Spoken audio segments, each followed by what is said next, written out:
Lève-toi en pensant, Seigneur, voici mon but pour aujourd'hui. Peu importe combien de personnes je vais voir, je veux leur dire quelque chose qui les fera se sentir un peu mieux qu'avant que j'arrive. Le psaume 119, 147 dit, « Je me lève tôt pour crier vers toi, et je mets mon espoir dans ta parole. » Il commence chaque matin en parlant à Dieu, en criant en prière, en écoutant, en lisant sa parole. Il commence sa journée avec espoir.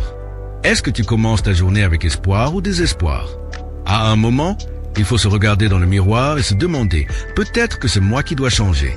Peut-être ai-je pris l'habitude de voir ce qui ne va pas plutôt que ce qui va. Peut-être me suis-je entraîné à être négatif, irrespectueux, difficile à vivre. C'est pourquoi il est si important chaque matin d'adopter une nouvelle attitude fraîche. Je suis excité pour cette journée. Je n'ai pas à aller travailler, j'ai le privilège d'y aller. Je suis reconnaissant pour ce travail. Je ne me concentre pas sur ce qui ne va pas. Seigneur, merci pour ce qui va bien dans ma vie. Jésus est mort pour que nous puissions avoir une belle vie. Je veux que tu aies la meilleure vie possible. Il y a beaucoup de gens perdus qui ne connaissent pas Christ. Alors sortons dans le monde et soyons un message vivant pour eux. Prêchons en tout temps et n'utilisons les mots que lorsque c'est nécessaire. Laissons notre attitude et nos actions faire la prédication. Tu peux discuter avec des mots, mais pas avec une action constante. Ce jour est un don de Dieu. Il est rempli de possibilités, d'idées nouvelles, de nouvelles amitiés. La miséricorde, c'est la bonté, et la bonté, c'est la miséricorde. Nous aimons tellement la miséricorde de Dieu. Oh mon Dieu, la miséricorde est si incroyable. Nous pouvons faire des erreurs, et Dieu nous pardonne. Il ne nous exclut jamais de sa vie parce que nous n'avons pas fait tout parfaitement comme il le voulait. Sa miséricorde est renouvelée chaque jour, chaque matin. J'imagine qu'il en fait une nouvelle fournée chaque jour car j'ai tout utilisé hier. Certains d'entre vous doivent se lever et c'est pourquoi il est si important de passer du temps avec Dieu le matin. Vais-je vivre cette journée avec une attitude négative, mauvaise, portant un mauvais ressentiment, ou vais-je la vivre dans la foi, avec espoir, en voyant le meilleur, en étant bon avec les gens? C'est un choix que nous devons faire chaque jour.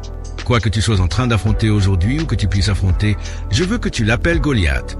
Parce que si tu l'appelles Goliath, au moins tu sais où ça va finir. La vie est trop courte pour vivre dans la négativité. Laissez les circonstances dicter notre attitude. Chaque matin, tu dois prendre la décision. C'est un autre jour que le Seigneur a fait. Je vais le vivre dans la foi. Je serai positif. Je verrai le meilleur. Je tirerai le meilleur parti de cette journée. Laisse-moi te dire quelque chose. Chaque jour, chaque instant de ta vie, tu as besoin de l'aide de Dieu. Il n'y a pas un instant où nous ne sommes pas désespérés. Comprends-tu? Désespérés d'aide divine. Si j'étais toi, je dirais probablement au moins 100 fois par jour, Dieu, aide-moi, aide-moi, aide-moi. Tu n'as même pas besoin de savoir pourquoi tu as besoin d'aide, car je te garantis que tu as besoin d'aide pour quelque chose. Dis simplement, Dieu, aide-moi. Lève-toi chaque jour avec l'intention de faire de ton mieux pour Dieu, en sachant d'avance que tu ne seras pas parfait à 100%, mais en croyant que Dieu suffit largement pour couvrir tes péchés et les prendre en charge. Dieu ne veut pas que tu vives dans le tourment du doute de soi. Crois que tu peux entendre Dieu, crois que Dieu t'aime, crois qu'il a un bon plan pour ta vie. Crois qu'il n'y a pas d'erreur trop grande que Dieu ne puisse transformer en miracle dans ta vie. Combien de fois te lèves-tu en disant, « Père, je veux te remercier parce que tu es ma force aujourd'hui ?» Et si tu as un travail très difficile, lui demandes-tu, « Seigneur, j'ai besoin de ta force pour y arriver.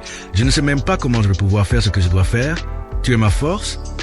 Ce que tu fais, c'est inviter Dieu dans ta vie, par son Esprit Saint, pour te fortifier, t'encourager et ne pas te laisser abandonner, car avec lui tu peux accomplir tout ce que Dieu t'a demandé.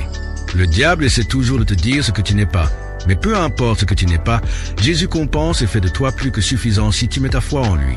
Arrête de toujours dire « Je n'aurais pas dû faire ça ». Combien de fois dans ma vie me suis-je levé tôt pour passer du temps avec Dieu, prier, étudier la Bible, et à chaque fois, le diable me faisait croire que j'avais mal prié, que je n'étais pas dans la bonne posture, que Dieu ne m'avait pas entendu. J'ai dû apprendre à arrêter de croire ces mensonges et à ne plus douter de moi-même. Tu sais quoi? C'est peut-être une des choses les plus importantes que tu entendras pendant longtemps. Arrête de douter de toi-même. Dieu croit en toi, mais ça ne te servira à rien si toi-même tu ne crois pas en toi. Chaque jour de ta vie est un cadeau de Dieu à ne pas gaspiller. Dire « je ne ferai rien aujourd'hui » n'est pas une option. Tu peux parler, marcher, gérer des choses, aider. Tu as la capacité de faire beaucoup de choses jusqu'au dernier jour de ta vie. Nous devons le servir d'une manière ou d'une autre. Ce n'est pas la durée de ta vie qui compte, mais ce que tu en fais. Dieu a un but pour ta vie. Tu dois le découvrir et lui donner ta vie en lui demandant de t'y fortifier. Tu ne veux pas gaspiller les années qu'il te reste. Il y a un but pour ta vie. Il y a des objectifs dans ce but, des choses qu'il veut que tu accomplisses. Souvent, une personne ne fixe pas d'objectif parce qu'elle pense que c'est trop ambitieux, que Dieu ne ferait jamais ça pour elle. Mais écoute, Dieu n'est pas faible. Il est grand, puissant et omniscient. Nous devons fixer des objectifs divins, des objectifs que nous pensons ne pas pouvoir atteindre, mais Dieu t'aidera à les atteindre si tu es prêt à marcher sur le chemin de l'obéissance, de la foi, avec un esprit optimiste en le faisant confiance. Es-tu frustré de tes succès limités sur le plan financier, professionnel ou académique? As-tu essayé et échoué? Fais de l'échec ton professeur, pas ton fossoyeur. La persévérance surmonte la résistance. La persévérance, c'est la volonté d'essayer encore une fois plutôt que de chercher une excuse. La persévérance trouve une voie quand d'autres cherchent une excuse. Tu n'as pas fini tant que tu penses que tu as fini. Si tu penses que tu as été battu, tu le es. Si tu penses que tu ne peux pas, tu n'y arriveras pas. Si tu veux gagner mais ne penses pas que tu peux gagner, tu ne gagneras pas. Si tu penses que tu es dépassé, tu le es. Mais si tu penses comme un champion, tu peux être un champion. Tu ne seras pas un champion tant que tu ne penseras pas comme un champion. Souvenons-nous que Dieu au ciel nous a donné le pouvoir de faire l'impossible. Tu as cette autorité, que fais-tu avec? Chaque jour, nous devons adopter une nouvelle attitude. Si tu ne commences pas neuf et frais, tu apporteras tout le négatif d'hier aujourd'hui. Si tu as du mal à gérer longtemps, prends 5 minutes, 3 minutes, enferme-toi dans la salle de bain et prie 5 minutes.